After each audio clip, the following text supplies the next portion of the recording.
Muy buenas noches para todos. Oficialmente estamos dando la bienvenida para iniciar con nuestra primera charla sobre generalidades, empezando con la charla de generalidades de bacterias y virus.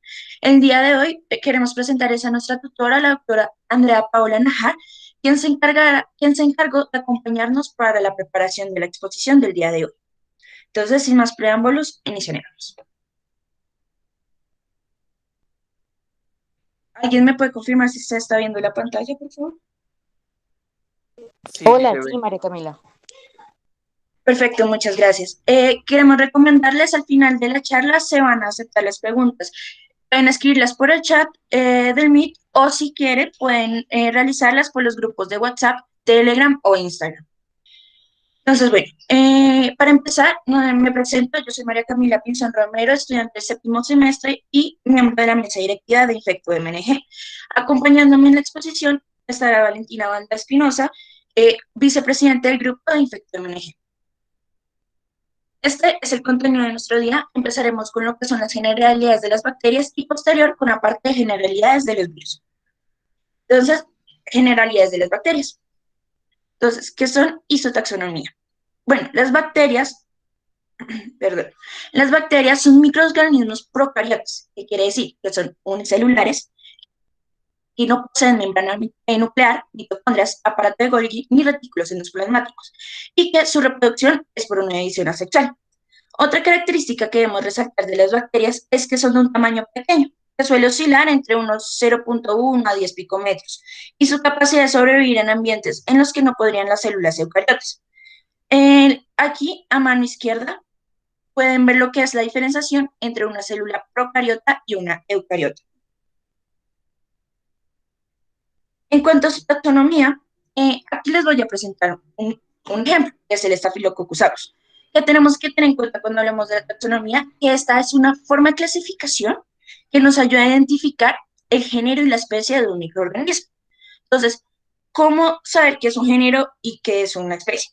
Entonces, primero vamos a hablar sobre el género. Entonces, es la primera parte del nombre como tal. Entonces, cuando hablamos de géneros, como les voy a decir un ejemplo, es como hablar de una familia, ¿sí? Entonces, es como, para decirlo como nosotros, un apellido, ¿sí? Yo puedo decir los Pinzón, los Romero, ¿sí? Pero cuando estoy diciendo con una especie, perdón, de género, cuando hablamos de una especie, hablamos de un nombre completo, ¿sí? Entonces, aquí lo que tenemos que decir es la forma, la especie es la que nos permite identificar al microorganismo en su totalidad. Entonces, yo solo puedo decir que existe una María Camila Pinzón Romero, ¿sí? La especie nos dice eso mismo, que solo existe como tal un Staphylococcus aureus. Es la forma específica de clasificar a ese organismo. En cuanto a la estructura, vamos a tener diferentes componentes, lo que son las estructuras constantes y las estructuras accesorias. En las estructuras constantes tenemos la pared celular, la membrana citoplasmática y el citoplasma. Y dentro del citoplasma, algunos componentes como lo son el ribosoma, el ADN y los cuerpos de impresión. Y en las estructuras accesorias, la cápsula o el glucocálix, los plásmidos, la espora, los flagelos y las fimbrias o pili. En cuanto a la pared celular, es una estructura de las bacterias que está compuesta principalmente por peptidoglicanos, en este caso de muelina, que es la que más suele encontrarse, y que tiene tres funciones principales. Darle forma a la bacteria, ser una barrera de protección contra diferentes agentes y otros microorganismos o células, permitir el intercambio de nutrientes y subproductos metabólicos requeridos para el rápido crecimiento. ¿Qué tenemos que resaltar de la pared celular? Que está ausente en géneros como el micoplasma, perdón, y la clamidia. Tengamos en cuenta que las micobacterias, su capa de peptidoglicano está enlazada a un polímero de arabinogalactenos y está rodeada de una capa lipídica de ácido micólico. Y pues esta le va a definir como ácido alcohol resistente. Bueno, ¿qué pasa? El componente principal como les decía, la pared celular son los peptidoglicanos. ¿Por qué son importantes estos peptidoglicanos? Porque nos van a permitir tener otro tipo de clasificación de las bacterias que son por la tinción de Gram. Entonces hablamos de los gram negativos y los gram positivos, que dependerá de la cantidad de peptidoglicano que haya en cada pared celular. Más adelante les hablaré sobre eso. En cuanto a la síntesis como tal de peptidoglicano, entonces tenemos que tener en cuenta que el peptidoglicano se elabora a partir de unidades prefabricadas que contienen un péptido unido al N-acetilmuramínico. El péptido como tal contiene una unidad del tal de anivaldeína pues, el polisacárido terminal. Este péptido es necesario para el entrecruzamiento del peptidoglicano. Entonces, estos ya son los diferentes pasos que vamos a utilizar para la síntesis del peptidoglicano. Que es importante, como tal, hay 4 fases para la formación del peptidoglicano. Entonces, vamos a ir mirando fase y sus pasos. Entonces, la primera fase es que el peptidoglicano se sintetiza a partir de unas unidades prefabricadas que se producen y se activan para la unión y el transporte en el interior de la célula. Entonces, ahí tenemos el primer y el segundo paso. Entonces, el primero es en el que se sintetizan los derivados de UDP o disulfato de uridina, del ácido N-acetilmurámico y del N-acetilglucosamina. Y el segundo paso, que es cuando hay una adición secuencial del aminoácido de UDP NAM para formar el complejo NAM-peptido, pentapéptido. Y aquí se utiliza una ATP para favorecer la reacción, pero no participan el RNA y los ribosomas en la formación del enlace. Luego ya tenemos nuestra segunda fase, que es cuando en la membrana las unidades se unen a la cinta transportadora de fosfato de un decaprenol, con lo que se finaliza su proceso de fabricación. Entonces, iniciamos con el paso número 3, que es cuando el complejo de NAM-pentapéptido se transfiere al fosfato de lactoprenol, que es un transportador de la membrana, y se unen por medio de un enlace de pirofosfato, y aquí pues va a haber una liberación de uridina. Luego pasamos a nuestro cuarto paso, que es cuando el UDP transfiere el NAC al complejo bactoprenol-NAC pentapéptido. Después de eso, entramos a la fase 3, que es cuando la unidad es trasladada al exterior de la célula. Entonces, nuestro paso número 5, que está acá, los transportadores del bactoprenol van a transportar la unidad repartidas del complejo de NAC y NAM pentapéptido a través de la membrana. De este modo, se logra que el precursor resultante de la fase 2 quede expuesto hacia el medio acuoso exterior de la membrana. Luego, en el paso número 6, el complejo de NAC-pentapéptido se une al extremo en crecimiento de la cadena del peptidoglicano, incrementando la longitud de la cadena en repeticiones de una unidad. Y luego, en nuestro paso número 7, el bactoprenol transportado se desplaza atrás de la membrana. Conforme lo hace, va a perder fosfatos, pero va a estar preparado para iniciar un nuevo ciclo. Y ya pasamos a nuestra cuarta y última fase, en la que la unidad se une a la cadena de polisacáridos y, asimismo, se entrecruza con un peptidoglicano ya prefabricado o anteriormente fabricado para finalizar su construcción. En cuanto a la membrana citoplasmática, tenemos que es una bicapa lipídica que cuenta con una región hidrofílica, compuesta por glicerol y fosfatos, y una hidrofóbica,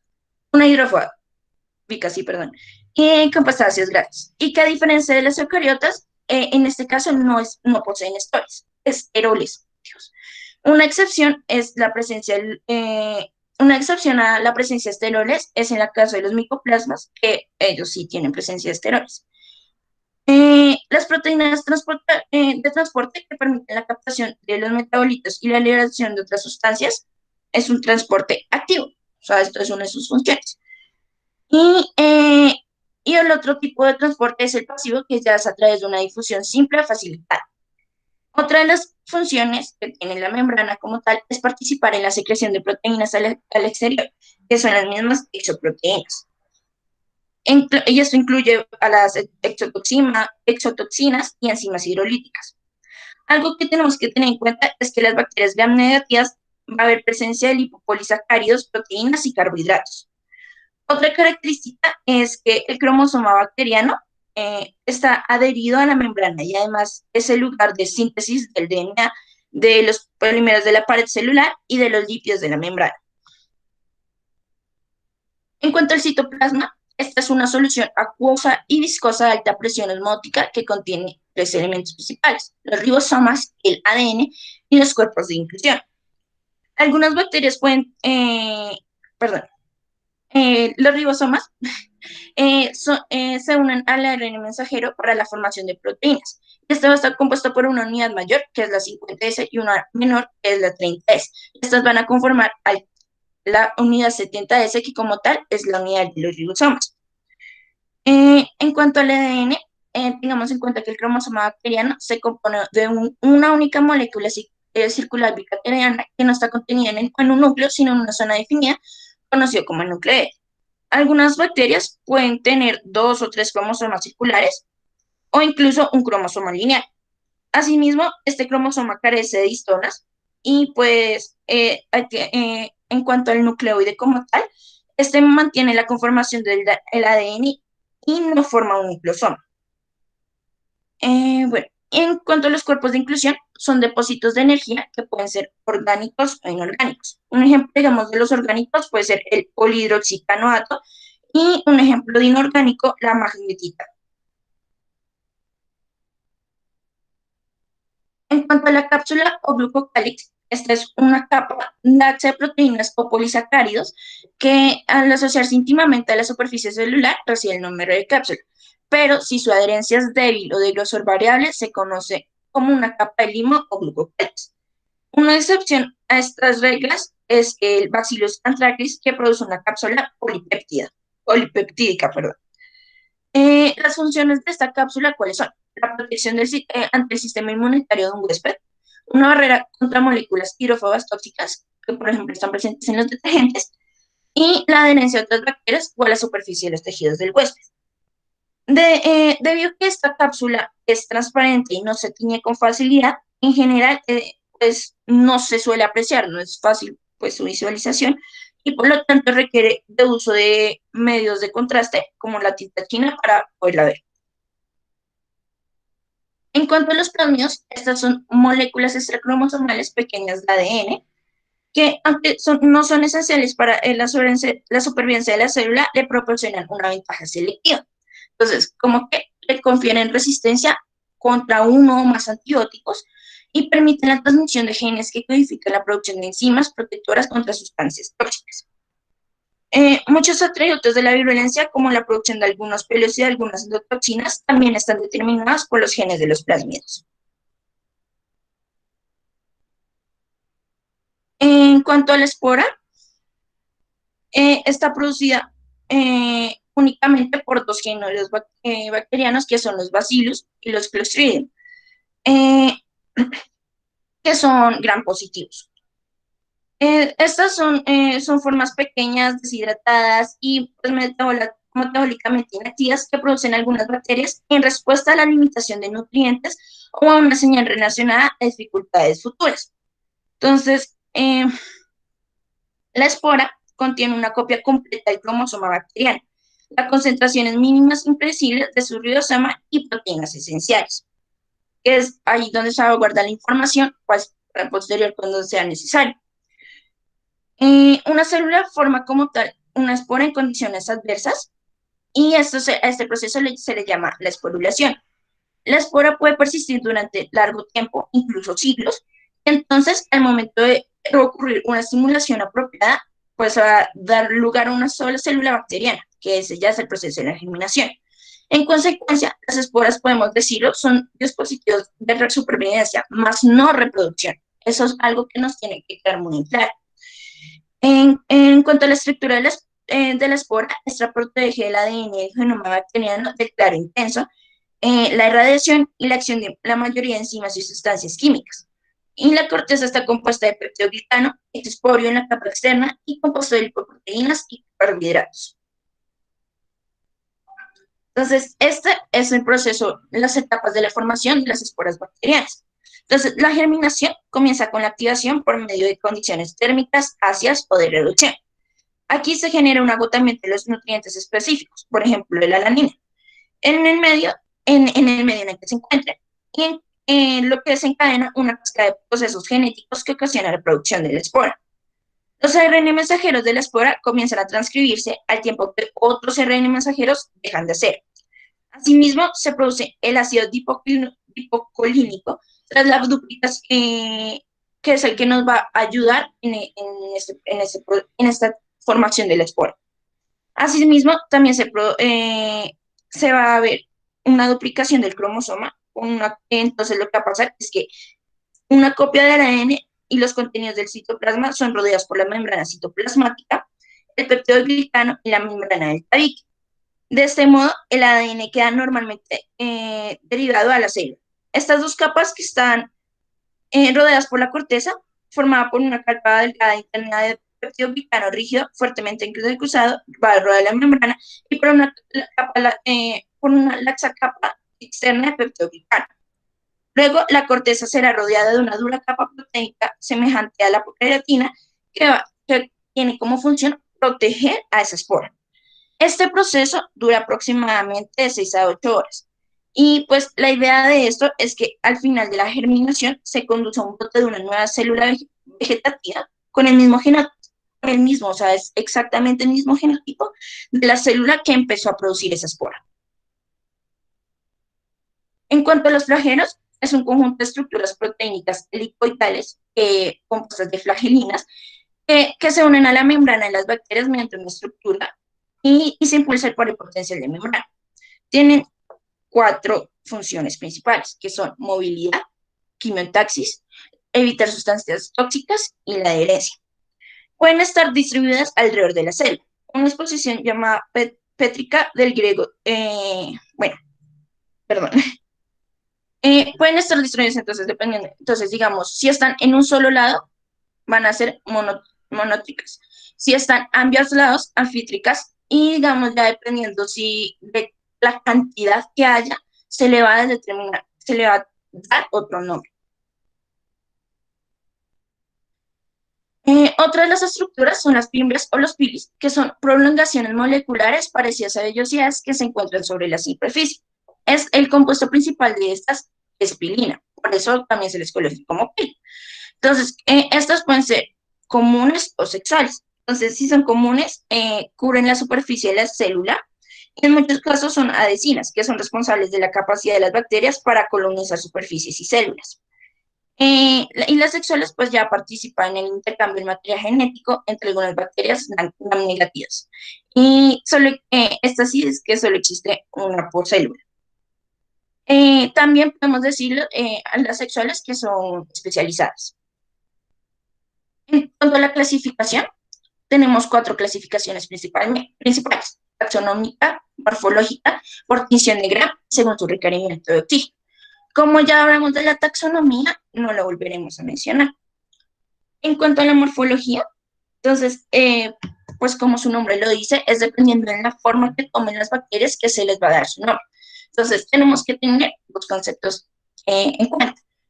Primero, que si está en forma de una cadena, se le va a dar el nombre de estrato.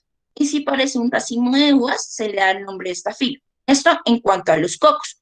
¿Cuáles son los cocos? Las bolitas, las esferas. Los bacilos ya son las alargadas y los cocobacilos en una combinación de ambos, perdón.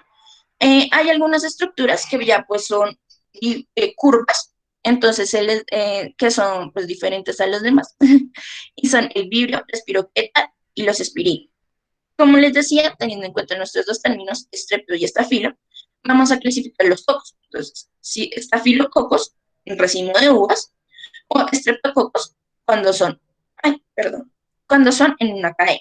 Si solo hay 2, los llamamos diplococos.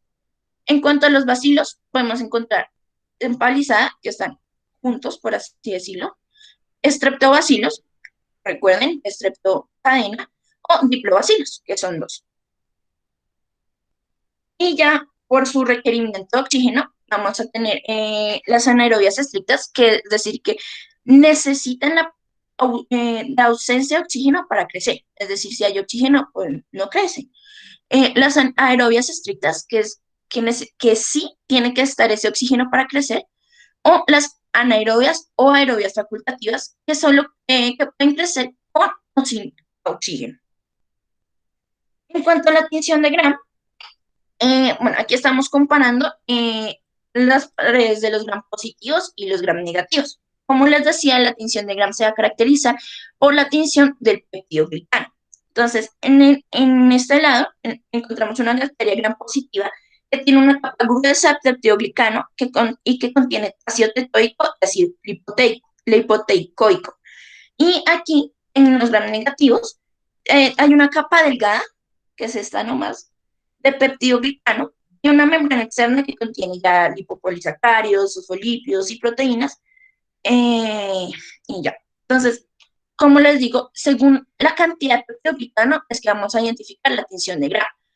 Entonces, la tinción de Gram que nos permite identificar principalmente los Gram positivos. Porque si es un Gram positivo significa que tiene, y como tiene los peptidoglicanos y este es el que más tiene, nos va a permitir ver. Pero entonces, ¿cómo es esa tinción de Gram? Entonces, las bacterias, primero tenemos que tener una muestra de las bacterias.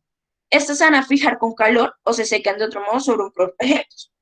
Posterior, vamos a teñirlo primero con el cristal violeta. Es una mancha que se usa el cristal violeta.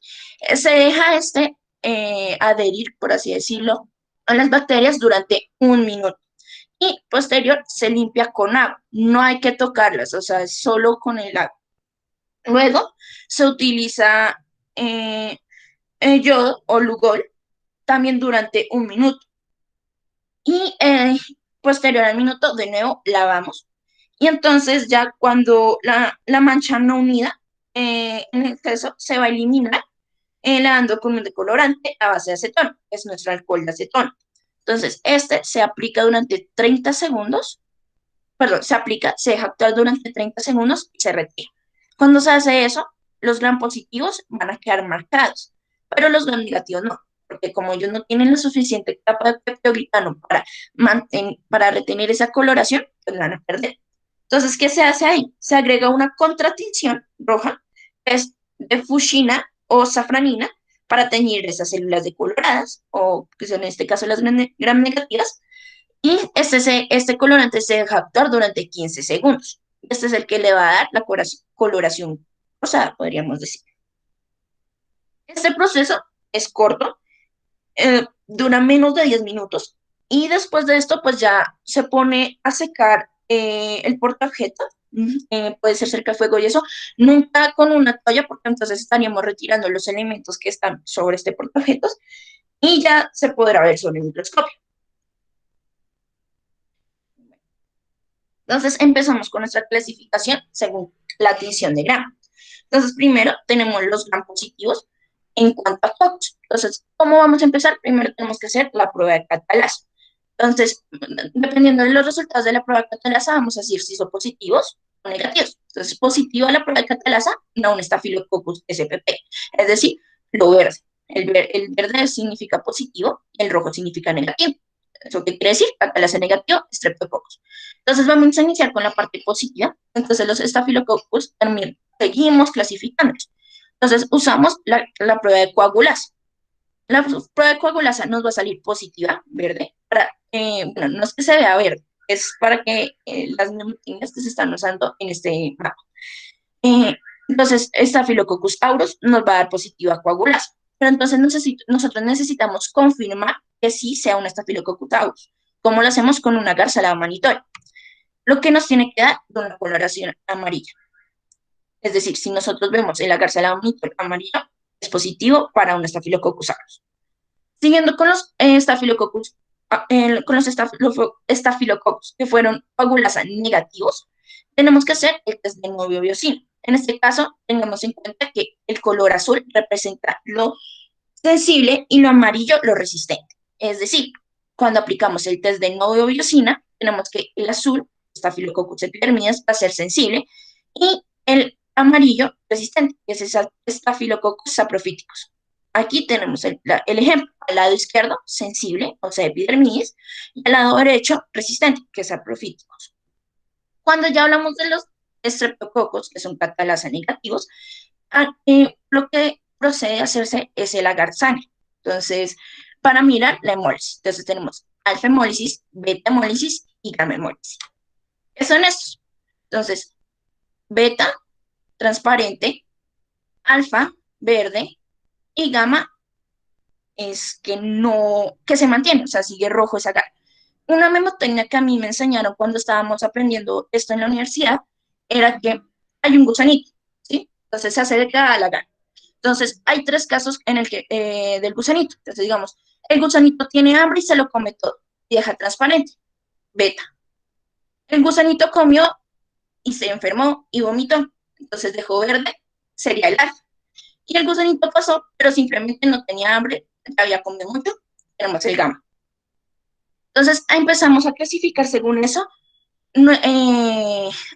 también nuestros estreptococos. Entonces, primero con la alfamólisis, entonces usamos el test de optoquina. Entonces, el test de optoquina nos va a permitir diferenciar entre Streptococcus pneumoniae y Streptococcus viridans. Si tenemos resistencia, como aquí, hablamos de un Streptococcus viridans, y si es sensible, hablamos de un Streptococcus pneumoniae. En cuanto a la beta-hemólisis, usamos al test de bacitricina. Entonces, si es resistente, estamos hablando de un Streptococcus agalactiae, y si hablamos de sensible, hablamos de uno Piógenes. Acá hay una memotecnia también que me enseñaron, pues esto es para práctico, para que ustedes puedan aprender y puedan recordar al momento de realizar las diferentes actividades de identificación de las bacterias, es que B con B no va. ¿Cómo así? Sí, pues la bacitracina, la agalactiae, el Streptococcus agalactiae, es común en los bebés. Entonces, bacitracina no va con los bebés, entonces es resistente. En cuanto a la gamma hemólisis, si ya tenemos una gamma hemólisis, podemos confirmar que es un Enterococcus spp. Entonces, para confirmarlo, igual que hicimos con el Staphylococcus aureus con su agar salado manitol, usamos el agar bilis esculina, que es amarillo, y en presencia del enterococo se pone una coloración negra. En cuanto a los bacilos gram positivos, entonces los podemos clasificar en aerobios o en anaerobios. Entonces, según eso, tenemos que tener en cuenta si producen esporas o no. Como lo sabemos, aquí al lado derecho tengo un ejemplo de cómo se pueden ver las esporas. Si pueden observarlo, son como huequitos transparentes dentro de la bacteria. Entonces, ven, en cuanto a los aerobios, entonces miramos si hay presencia de esporas o no. Si tiene presencia de esporas, es decir, positivo, va a ser una especie de bacilo. Entonces puede ser Cerus o Anthracis. Si es negativo, pueden ser dos especies, Listeria o Corynebacterium. Entonces, si es Listeria, podemos usar una Voltarica o una Gragi. Y si es Corynebacterium, podemos decir, digamos, Difteria o Cerosis. En cuanto a los anaerobios, lo mismo. Miramos si es positivo o negativo. Si es positivo, tenemos una especie de Clostridium, que puede ser Tetani o Difficile. Y negativo, digamos, los Cutibacterium acnes y Actinomyces isarelli. En cuanto a los gram negativos, hablando de cocos, podemos clasificarlos como diplococos o cocobacilos. Entonces recordemos que los diplococos son los dos coquitos nomás, y los cocobacilos es una combinación entre cocos y bacilos. Ejemplos como que tenemos de diplococos, la Neisseria gonorrhoeae, la Neisseria meningitidis y la Moraxella catarrhalis. Y como cocobacilos tenemos la Haemophilus influenza, Portelia pertussis y Frasilia tularensis. Entonces aquí a ambos lados hay un ejemplo, digamos aquí a este lado tenemos un ejemplo de Neisseria gonorrea y aquí un ejemplo de Haemophilus influenza. En cuanto a los gram negativos bacilos, los podemos clasificar entre bacilos rectangulares o bacilos curvos. Entonces ahí tenemos que tener en cuenta lo que yo les explicaba en la morfología de que hablábamos de curvos. Entonces, en los bacilos rectangulares, primero tenemos que mirar si son fermentadores o no de glucosa. Entonces, si el fermentador de glucosa es negativo, podemos hablar de una pseudomonas aeruginosa o de una Acinetobacter baumannii. Pero si es fermentador de glucosa positivo, tenemos que mirar si es fermentador de lactosa. Entonces, si es positivo para fermentar de lactosa, podemos hablar de una Escherichia coli, una Klebsiella pneumoniae o un Citrobacter freudi. Y si es negativo, ya ahora podemos hablar de Shigella, Salmonella, Proteus marvelis o Morganella morgana. Pero ustedes dirán, eso no es suficiente, ¿cómo puedo seguir clasificando esto? No necesito diferenciar si es una Escherichia, si es una Klebsiella. Entonces tenemos las pruebas bioquímicas. Entonces, estas son diferentes pruebas bioquímicas las pruebas, perdón, son diferentes ayudas que nos permiten detectar, clasificar estos bacilos gram negativos. Entonces, la primera que tenemos es la prueba de TSI, nos permite ver si es fermentador o no de galactosa, sacarosa y lactosa. Entonces, si nuestro TSI nos da todo amarillo, nos dice que es un fermentador de glucosa, lactosa y sacarosa. Si da rojo arriba y amarillo abajo, significa que no es fermentador de lactosa, pero sí de glucosa y sacarosa. Y cuando es rojo totalmente, significa que es una prueba negativa. Luego tenemos nuestra prueba de citrato. Entonces, la prueba de citrato es cuando da positivo, es decir, azul, nos determina que la bacteria utiliza el citrato como una fuente de carbono y energía. Negativo significa verde y significa que pues no usa el citrato. Luego tenemos las pruebas de SIM, es decir, de sulfuros, indol y motilidad. Entonces, esto nos ayuda a determinar la producción de sulfuros, es decir, si hay una coloración negra, hay producción de sulfuros. Eh, si hay formación de indol, que es con el anillo rojo que se ve, entonces anillo rojo, indol positivo, y ya en la motilidad, entonces son estas turbulencias que se ven dentro del tubo, entonces es positiva si hay presencia. Si se llega a una línea con derecha, o sea, que no muestra esa movilidad desde el punto de siembra, pues es negativo. Y según eso también vamos a clasificar. Esta es una prueba que realmente tiene tres en uno, por así decirlo.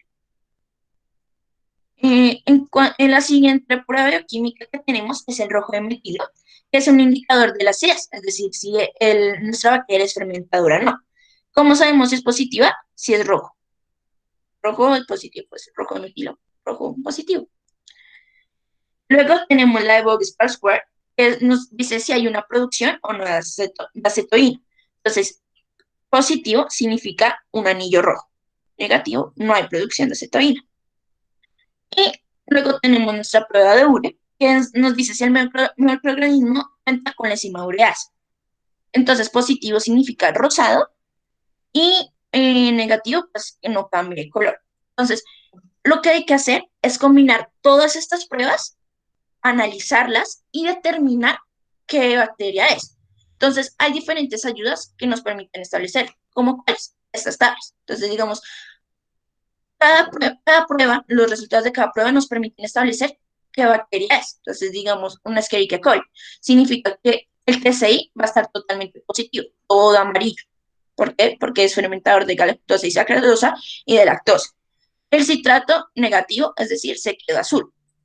En el SIM va a permanecer amarillo, o sea, no tiene el sulfuros, es indol positivo, es decir, tiene un anillo rojo, y es MOT, es decir, que hay un movimiento, ¿sí? Hay turbulencia dentro de ese tubo.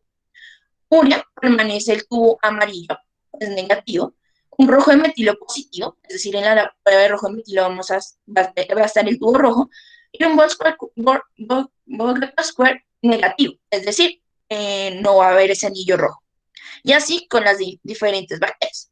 Como entonces lo que les digo, estas pruebas bioquímicas nos ayudan a establecer, según los resultados que nos den, qué tipo de bacteria gram negativa estamos teniendo.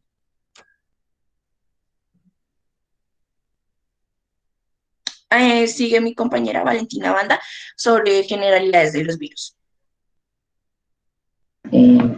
Para hablar sobre las generalidades de los virus, primero tenemos que hablar sobre su definición. Entonces, los virus son moléculas potencialmente patógenas que tienen la capacidad de generar daño a las células, ya que son intracelulares y necesitan de una célula para mantenerse debido a que éstas carecen de ribosomas y toda la maquinaria necesaria para llevar a cabo sus actividades metabólicas. Contienen ARN o ADN y su unidad básica es el virión. Siguiente. Para hablar sobre la estructura y la composición, primero tenemos que tener en cuenta unas definiciones y términos específicos, como por ejemplo la cápside, que la vemos en la imagen de la derecha, que es la cubierta proteica que rodea el ácido nucleico del genoma. Los capsómeros son las unidades morfológicas que se encuentran en la superficie de partículas virales y icosaédricas, y estos se conforman por grupos de polipéptidos. La envoltura o cubierta, si es un virus que la contiene, es una membrana con lípidos que rodea algunas partículas virales y se adquiere durante la maduración viral por un proceso de gemación a través de la membrana celular. Las glucoproteínas codificadas por el virus se expresan en la superficie de la envoltura y estas proyecciones se llaman peplómeros. La nucleocápside es un complejo de proteínas y ácido nucleico que representa la forma empacada del genoma viral. Las unidades estructurales son unidades proteínicas básicas de los bloques de construcción de la cubierta y su unidad estructural se conoce como protómero. La subunidad es solo una cadena polipéptica viral plegada y pues el virión es la partícula vírica morfológicamente completa e infecciosa. Este contiene enzimas víricas específicas que intervienen en la infección y la replicación. Una vez que el virus dentro de la célula hospedadora, el genoma vírico puede orquestar uno de dos procesos muy diferentes. Uno es que el virus se pueda replicar y destruir al hospedador en una infección virulenta o lítica.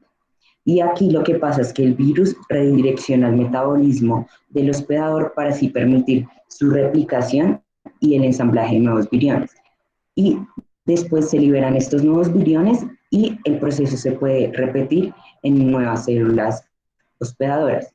Pero el otro proceso es que así lleva a cabo una infección lisogénica, que es donde la célula hospedadora no es destruida, sino alterada genéticamente porque el genoma vírico pasa a formar parte del genoma de la célula hospedadora.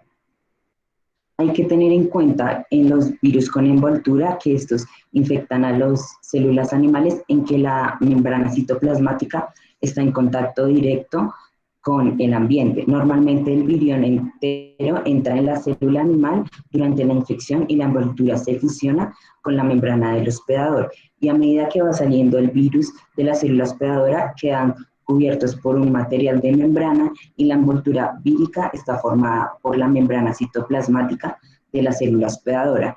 Pero algunas proteínas víricas de la superficie se van incorporando en la envoltura a medida que el virus sale de la célula. La envoltura de un virus es importante en la infección, ya que es el componente del virión que establece contacto con la célula hospedadora. Siguiente, por favor. Bueno, con respecto a los genomas víricos, pueden ser de DNA o de RNA y se subdividen según sean monocatenarios o bicatenarios. Algunos genomas víricos pues, pueden tener DNA o RNA, pero hay que tener en cuenta que son diferentes etapas de su ciclo de vida. Los genomas víricos pueden ser circulares o lineales y los que son monocatenarios pueden ser de cadena positiva o de cadena negativa en cuanto a su secuencia de bases. Los genomas víricos de configuración positiva tienen exactamente la misma secuencia que el RNA mensajero vírico que será traducido para formar proteínas víricas, mientras que los genomas víricos de configuración negativa son complementarios a la secuencia del RNA mensajero vírico. Siguiente. Pues la estructura del virión es muy variada, tanto en tamaño, forma y composición química. Su ácido nucleico siempre está rodeado por la cápside y está compuesta pues, por los capsómeros que se disponen alrededor del ácido nucleico según un patrón específico y repetitivo. Entonces, aquí lo que vemos son formas y tamaños relativos de las familias de virus de animales que infectan a vertebrados. Un ejemplo es el herpes virus, que es una familia de virus grandes de 150 a 200 nanómetros de diámetro. Tienen una nucleocápside de 100 nanómetros de diámetro con una simetría cúbica y 162 capsómeros que están rodeados por una cubierta que tiene lípidos y su genoma es un DNA bicatenario lineal. Mientras que los coronavirus son partículas con envoltura de 120 a 160 nanómetros de diámetro que contienen un genoma que no es segmentado de sentido positivo con un RNA monocatenario. Y estos pues son similares a los ortamyxovirus, pero tienen proyecciones de superficie en forma de pétalos dispuestos en flecos que se parecen a la corona solar, por eso su nombre de coronavirus. Y la nucleocápside de los coronavirus se desarrolla en el citoplasma y madura por gemación hacia vesículas citoplasmáticas. Siguiente.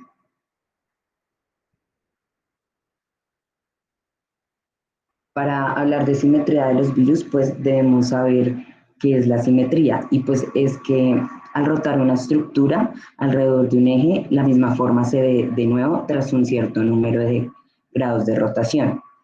Entonces, pues los virus son muy simétricos y hay dos tipos de estructuras principales, que son los bastones y la esférica.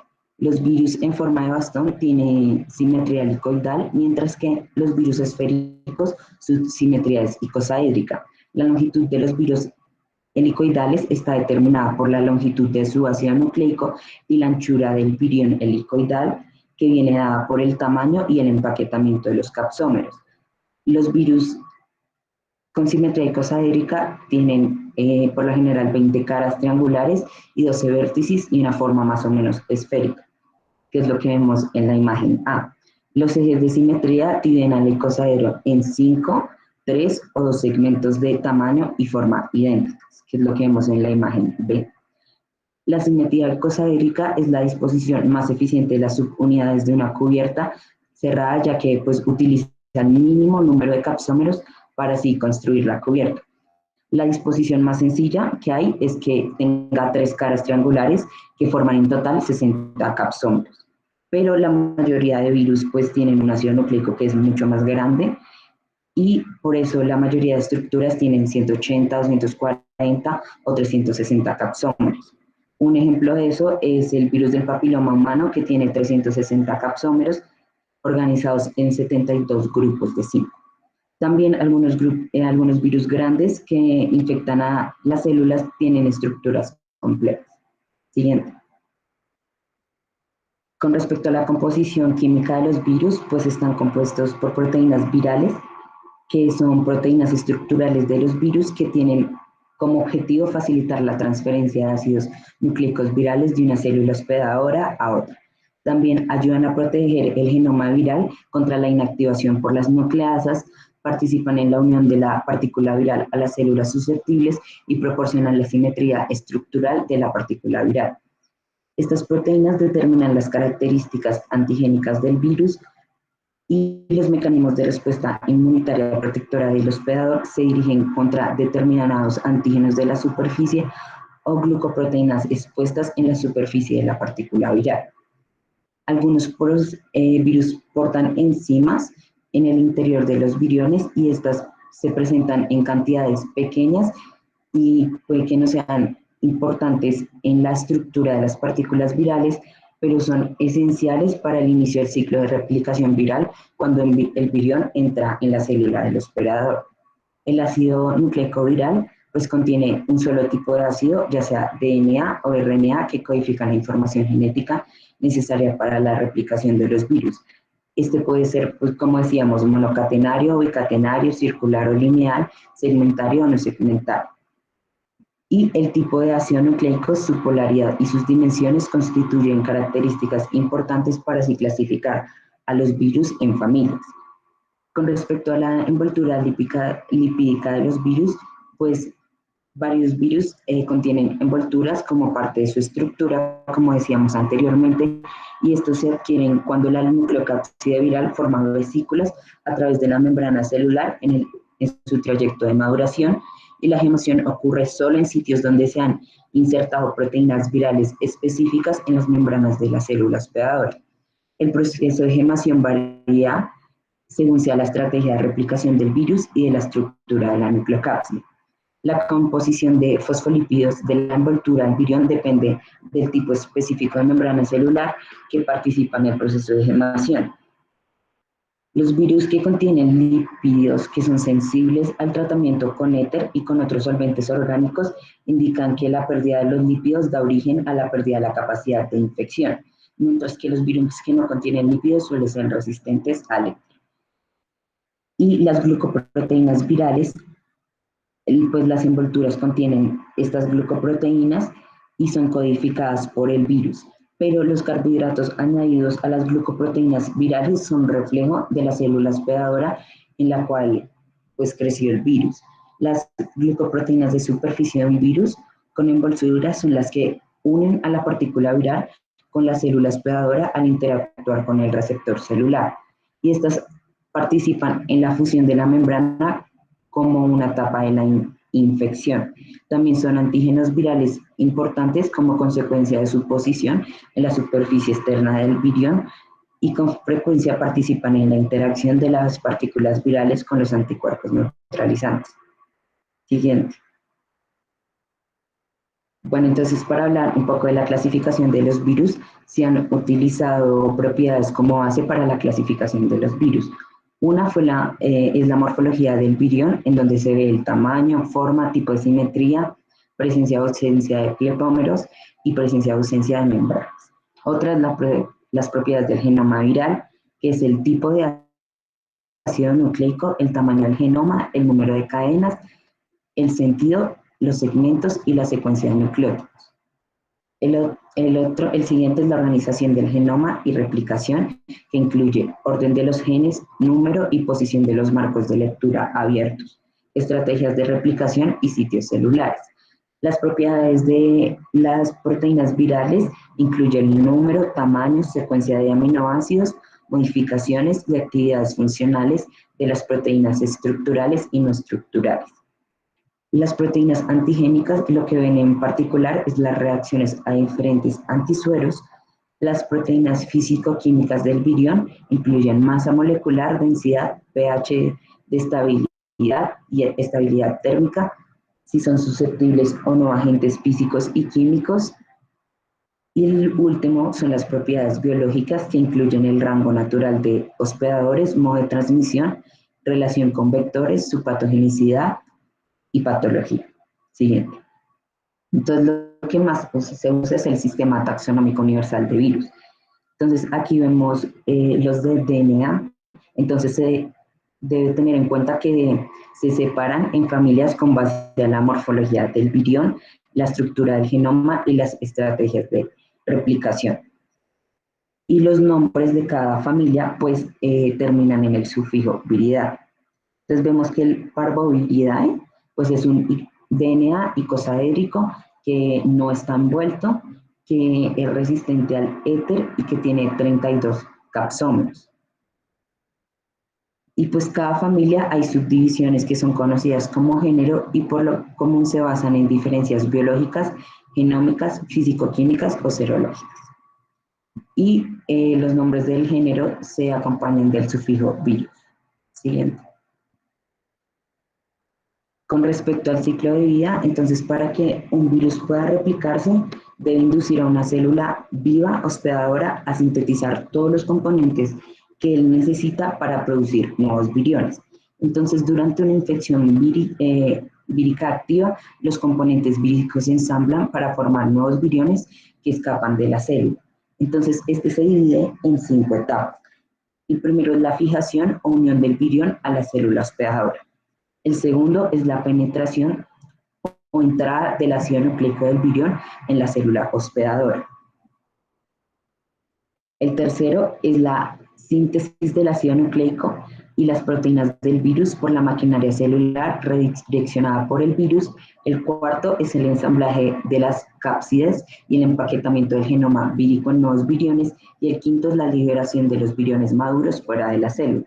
Hay que tener en cuenta que la fase de maduración empieza cuando las moléculas del ácido nucleico vírico recién sintetizadas son empaquetadas dentro de las cápsides y durante esta fase el número de viriones infecciosos dentro de la célula aumenta de manera considerable, pero estos viriones aún no pueden detectarse en medios de cultivo debido a que no han salido de la célula. Entonces, esto se conoce como el periodo de latencia de la infección vírica.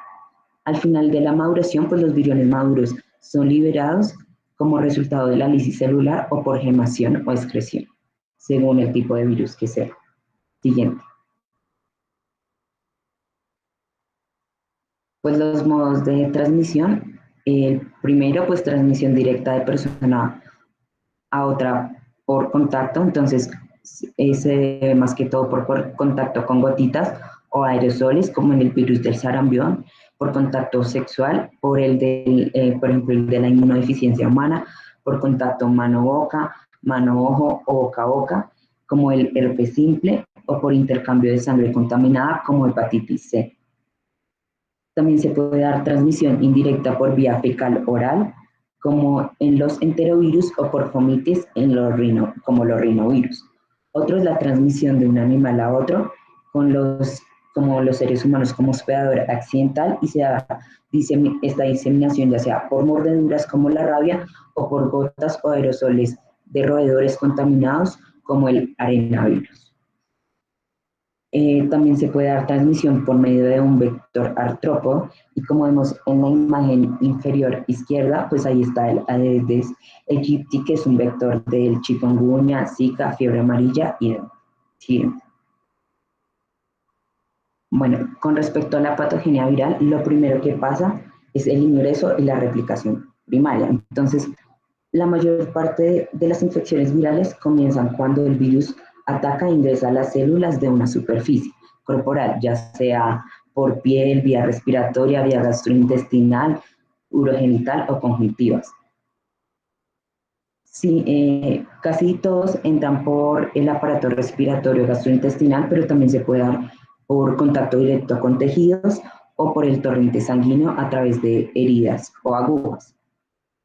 Después se da el ciclo celular, que pues es el mismo ciclo que hablamos ahorita, y después los viriones liberados se unen e infectan a otras células. Siguiente.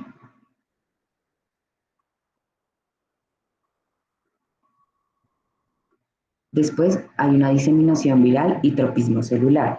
Entonces, eh, algunos virus como el de la influencia producen enfermedades en la puerta de entrada y típicamente pues no se diseminan de manera sistémica, pero otros pueden diseminarse a sitios distantes, como es el citomegalovirus, y causar manifestaciones adicionales de la enfermedad.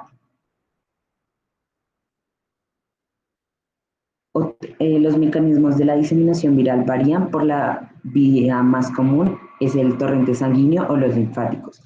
Y pues la presencia de virus en la sangre se denomina viremia. Entonces las infecciones pues pueden estar, los viriones pueden estar libres en el plasma o asociados con tipos celulares específicos, y los virus pueden multiplicarse dentro de estas células. Y algunos virus viajan por los axones neuronales para diseminarse dentro del hospedador, como el virus del herpes simple, que viaja a través de los ganglios para así producir una infección latente. Los virus también tienden a mostrar especificidad de un tipo orgánico o celular, o tropismo viral.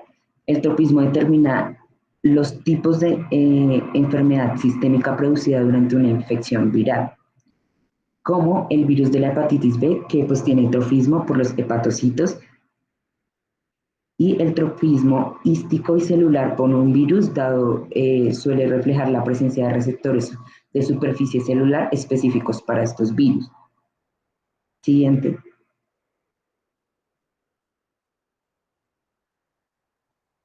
Entonces acá pues podemos ver, digamos, por inyecciones que puede entrar el herpes virus y puede caer. Y pues produce una infección generalizada más una enfermedad de órgano específico del virus del Epstein-Barr o el citomegalovirus. Sigue.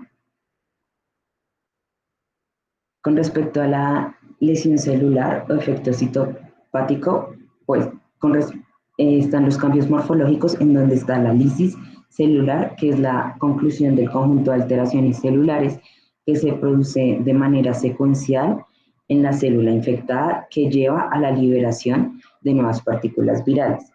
Se produce por una alteración en la funcionalidad de la membrana, que lleva a cambios en la morfología del núcleo y la desorganización de ciertos organelos y del citoesqueleto, lo que provoca la pérdida de adherencia al sustrato y al reordenamiento celular. Los cuerpos de inclusión, muchos tipos de virus inducen a la aparición de estructuras membranosas en el citoplasma, en algunos casos en forma de grandes vacuolas citoplasmáticas. y en otros como pequeñas vesículas. Y esto corresponde a donde se ven los cuerpos de inclusión, a zonas muy ricas en proteínas virales. Estas son estructuras que son observadas en microscopía óptica y constituyen centros activos del ciclo vírico intracelular. Entonces, en la imagen vemos cuerpos de inclusión y pues los in sitios son grupos de células fusionadas apreciables como una masa celular multinuclear. La transformación celular es una alteración en el crecimiento normal de las células en un cultivo que tiene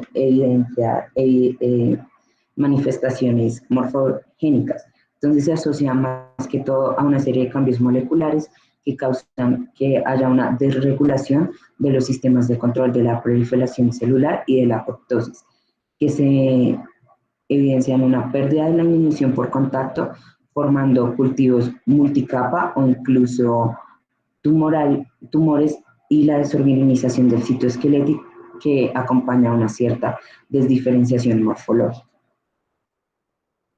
Entonces, con respecto a las alteraciones bioquímicas, son las alteraciones en la síntesis de macromoléculas celulares.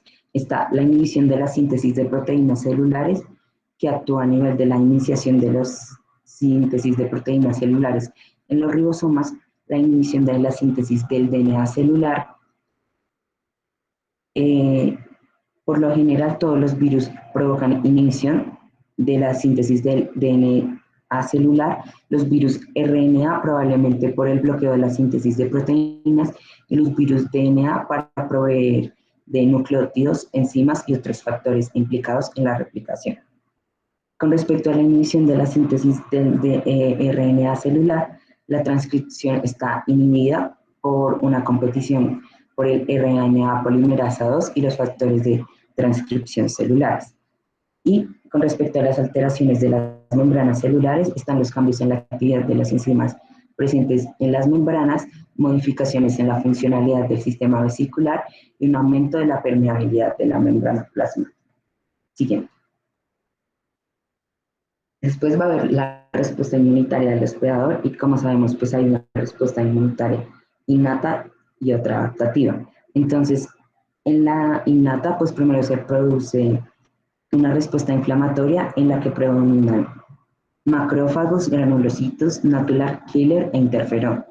Y estas células adquieren su capacidad citolítica a los 3 o 4 días después de la infección.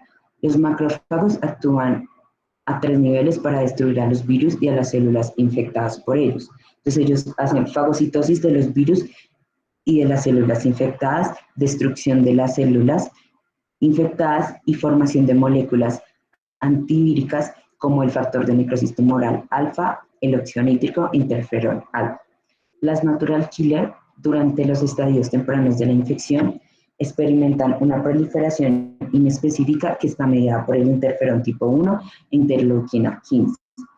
Y en la respuesta antivírica actúan mediando directamente la histólisis de células infectadas mediante el mecanismo perforina-Gran-C. Producen interferón gamma, interleuquina 2, y el interferón gamma lo que hace es que protege a las células de la infección y activa los mecanismos antivíricos de los macrófagos. También son uno de los principales componentes de la citotoxicidad mediada por anticuerpos, por células y dependiente de anticuerpos. Y los gránulos citotóxicos son liberados en la superficie de las células diana y las proteínas efectoras que contienen penetran en la membrana celular induciendo la muerte programada.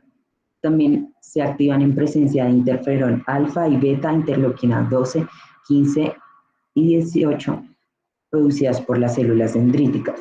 Las natural killer activadas sirven también para contener la infección viral, mientras la respuesta inmunadaptativa genera células T citotóxicas, antígenos específicas, para así ayudar a la infección. La interleuquina 12, en acción sinérgica con el factor de necrosis tumoral alfa, facilita la producción de grandes cantidades de interferón gamma por las células natural killer y esta secreción es crucial para así controlar algunas infecciones antes de que las células T sean activadas para producir esta citoquina. También reconocen sus dianas sin restricción por los MHC MCH mediante varios tipos de receptores. Entonces tienen receptores de fragmentos cristalosidable de la inmunoglobulina G, que se unen a las células cubiertas de inmunoglobulina G y su citotoxicidad depende de los anticuerpos. También tienen receptores activadores y receptores inhibidores. Con respecto al interferón tipo 1, lo activan a los macrófagos y a las células natural killer, produce una resistencia transitoria de las células que inhiben la replicación viral, activan los genes que expresan proteínas antivirales, incrementan la expresión del MHC1 y 2 y el mecanismo de acción de la interferón alfa-beta varía. Y con respecto a la respuesta inmunitaria adaptativa, tenemos a los linfocitos TCD8 que eliminan los virus de manera eficiente de 8 a 10 días posinfección. Y una vez que los títulos de partículas víricas no son detectables, la actividad de estos desaparece rápidamente. Estos pueden llegar a ser el 60% de los linfocitos reclutados en el tejido infectado, y el reclutamiento de estas está bajo el control de las quimioquinas. Los linfocitos TCD8 están restringidos por las moléculas MHC de clase 1 y se concentran en las zonas con replicación vírica y destruyen a las células infectadas. Estos destruyen las células infectadas mediante la liberación de granzinas y perforinas o a través de la interacción Fas-Fas-L, y pueden curar algunos tipos de infecciones víricas persistentes mediante la liberación de interferón gamma o factor de necrosis tumoral. Y los linfocitos TCD4 proporcionan ayuda para la producción de anticuerpos e inducen el cambio de isotipo de inmunoglobulina E a inmunoglobulina G. Producen interleuquina 2, que es necesaria para que se produzcan los linfocitos citotóxicos y también ayudan en la generación de las células de memoria, así como la acumulación y activación de los macrófagos en las zonas de infección vírica. Los anticuerpos poseen un papel importante en la eliminación de los virus durante la infección aguda y en la protección frente a la reinfección. Los anticuerpos naturales son la inmunoglobulina M, y estos están antes de la infección vírica y confieren cierta resistencia frente a algunos virus. Y la respuesta de tipo inmunoglobulina G depende de los linfocitos T, que son los de mayor afinidad y los más efectivos en la neutralización de los virus, mientras que la inmunoglobulina A sirve para detener la infección en mucosas a nivel del epitelio y ganglios de drenaje. Siguiente. Con respecto a la recuperación de la infección, entonces, pues debido a una infección, el organismo puede flaquear o se puede recuperar, o será objeto de una infección crónica. Entonces, en las infecciones agudas, la recuperación está asociada con la depuración viral y producción de anticuerpos específicos contra el virus, mientras que en la infección crónica hay una interacción compleja entre los factores virales y la inmunidad del hospedador, y el virus puede entrar en un estado latente de vida larga o reactivarse de manera subsecuente y causar enfermedades meses o años después. Siguiente. Pues la última etapa de la patogenia es la dispersión del virus infeccioso en el ambiente. Es un paso que necesita la infección viral en poblaciones de hospedadores, y por lo general la dispersión tiene lugar en superficies corporales involucradas en la entrada del virus. La dispersión sucede en diferentes etapas de la enfermedad, lo cual depende del agente particular involucrado durante la dispersión viral en el individuo. Y se debe tener en cuenta que el individuo aquí en esta fase es contagioso. Entonces, lo que vemos en la imagen es que primero hay una infección y el virus entra en contacto con la superficie del cuerpo. Después, se va a los ganglios linfáticos y luego a la sangre, y ahí produce la viremia primaria. Luego se va a, ya sea médula ósea, hígado, vaso o vasos sanguíneos. Luego se va a la sangre para producir la viremia secundaria, y pues ya dependiendo se puede diseminar a mucosa si es la varicela, sarampión o rubeola, a piel si es el herpes zóster, al encéfalo se puede diseminar, pero no se replica. Eh, la rabia, el sarampión, el poliovirus y al pulmón y glándulas salivares, el sarampión, parotiditis y citomegalovirus. Siguiente.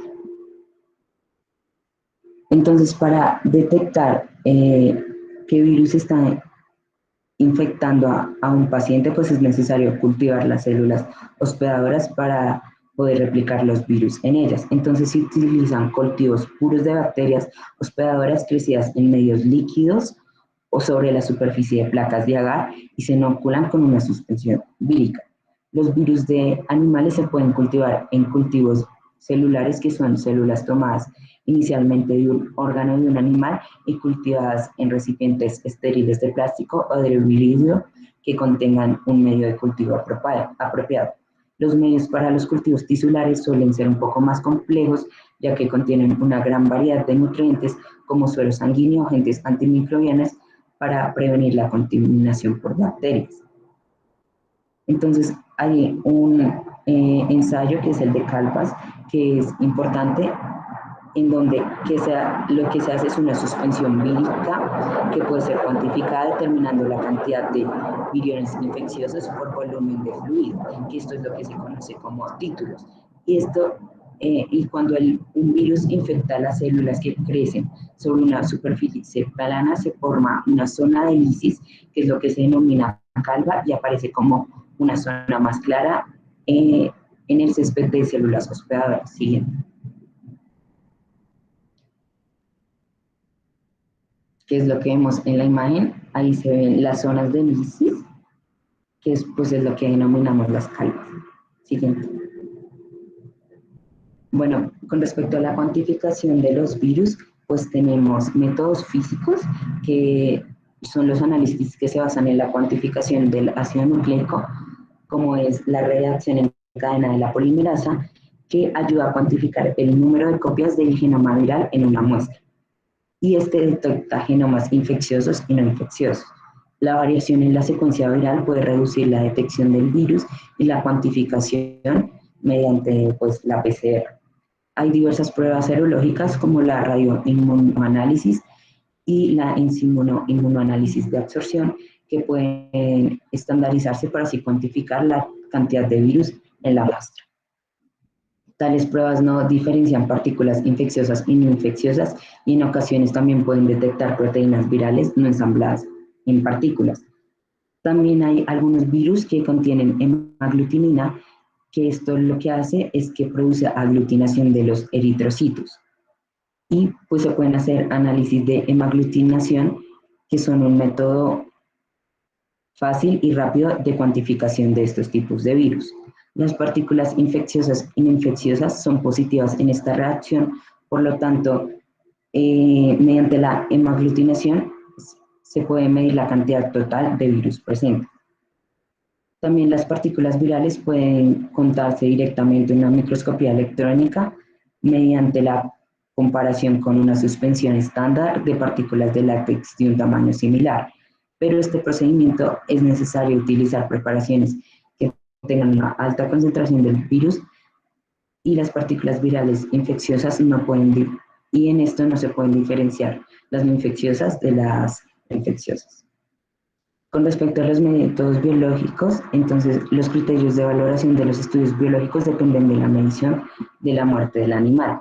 Entonces, la infección animal o los efectos citopáticos en cultivos de tejido en diluciones seriadas del virus estudiado. Entonces, las concentraciones se expresan como el 50% de la dosis infecciosa, que es el recíproco de la dilución del virus, que produce un efecto en el 50% de las células o animales inoculados.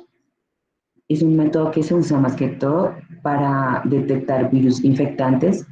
El que más se usa es el análisis de placa, aunque se utiliza en virus que proliferan de modo satisfactorio en cultivos de tejidos. Entonces, lo que se hace son monocapas de células hospedadoras que se inoculan con diluciones apropiadas del virus y después de la absorción son cubiertas con un medio que contenga agar o carboximetilcelulosa para evitar la diseminación del virus a todo el cultivo. Después de varios días, las células infectadas al inicio generan virus que se diseminan sobre las células circunstantes y múltiples ciclos de replicación y destrucción celular dan lugar a el área pequeña de infección que sería la placa. ¿Sí? Y ya como conclusiones, pues lo importante es que, y lo que queremos que se lleven con esta charla es que comprender las estructuras de los virus y las bacterias ayuda a generar pues, técnicas diagnósticas y entender los diferentes tratamientos que se emplean para combatir estas infecciones. Y que esto nos ayuda y que conocer la patogenia viral nos ayuda a entender en qué fase de la enfermedad estamos y así darle a nuestro paciente un tratamiento asertivo y que lograr identificar la bacteria específica que está generando cierta patología permite enfocar el tratamiento antibiótico y no dar como así antibióticos de amplio espectro, sino un antibiótico más selectivo para ello así prevenir la resistencia a algunos antibióticos. Muchas gracias.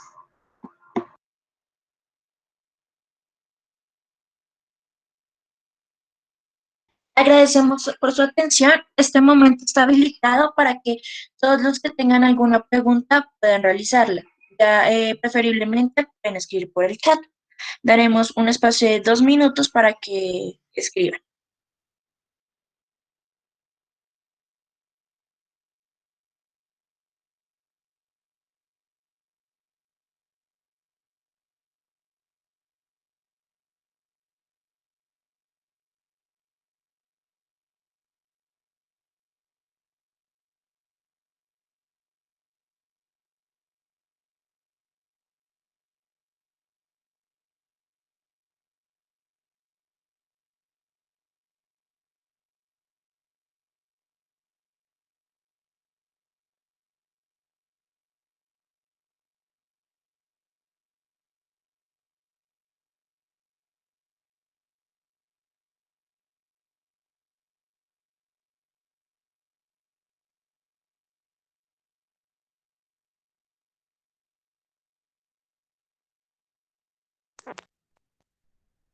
Hola a todos, buenas noches. María Camila, Valentina, pues felicitaciones por su charla, por la preparación de esta durante, durante estos días. Me gustan mucho las conclusiones en el sentido que intentan apuntar a eso, que el estudio o las ciencias básicas, y ese estudio básico de estructuras, pues nos puede conllevar no solamente a hacer el diagnóstico, sino también tratamiento e incluso a diseñar tratamientos, que es lo que se quiere apuntar hoy en día y que ustedes van a ver pues en este grupo de apasionados por la infectología, eh, sí, que se tienen que generar nuevas estrategias, que se tienen que ser aún más creativos y aún más escudriñadores de esta base, de estas bases estructurales de los microorganismos en general, virus, bacterias, hongos, parásitos, para así poder generar soluciones realmente muy demandadas en este momento por las distintas poblaciones, no solamente por, digamos, por poblaciones de países en vías de desarrollo, sino también por aquellos países desarrollados que también tienen eh, problemas o que también enfrentan situaciones con las enfermedades infecciosas, enfrentan problemas propios. Pero digamos que desde la estructura y desde de repasar y de revisar y de conocer esta parte básica de las estructuras ayuda un poco más a entender fisiología, cómo se comportan y también cómo se pueden generar soluciones. Felicitaciones. Muchas gracias, doctora. Muchas Y gracias, pues, doctora. bueno, queremos agradecerles a todos y en vista de que no hay preguntas en el chat, agradecemos su asistencia y damos por finalizada la charla del día de hoy. Muchísimas gracias por su asistencia.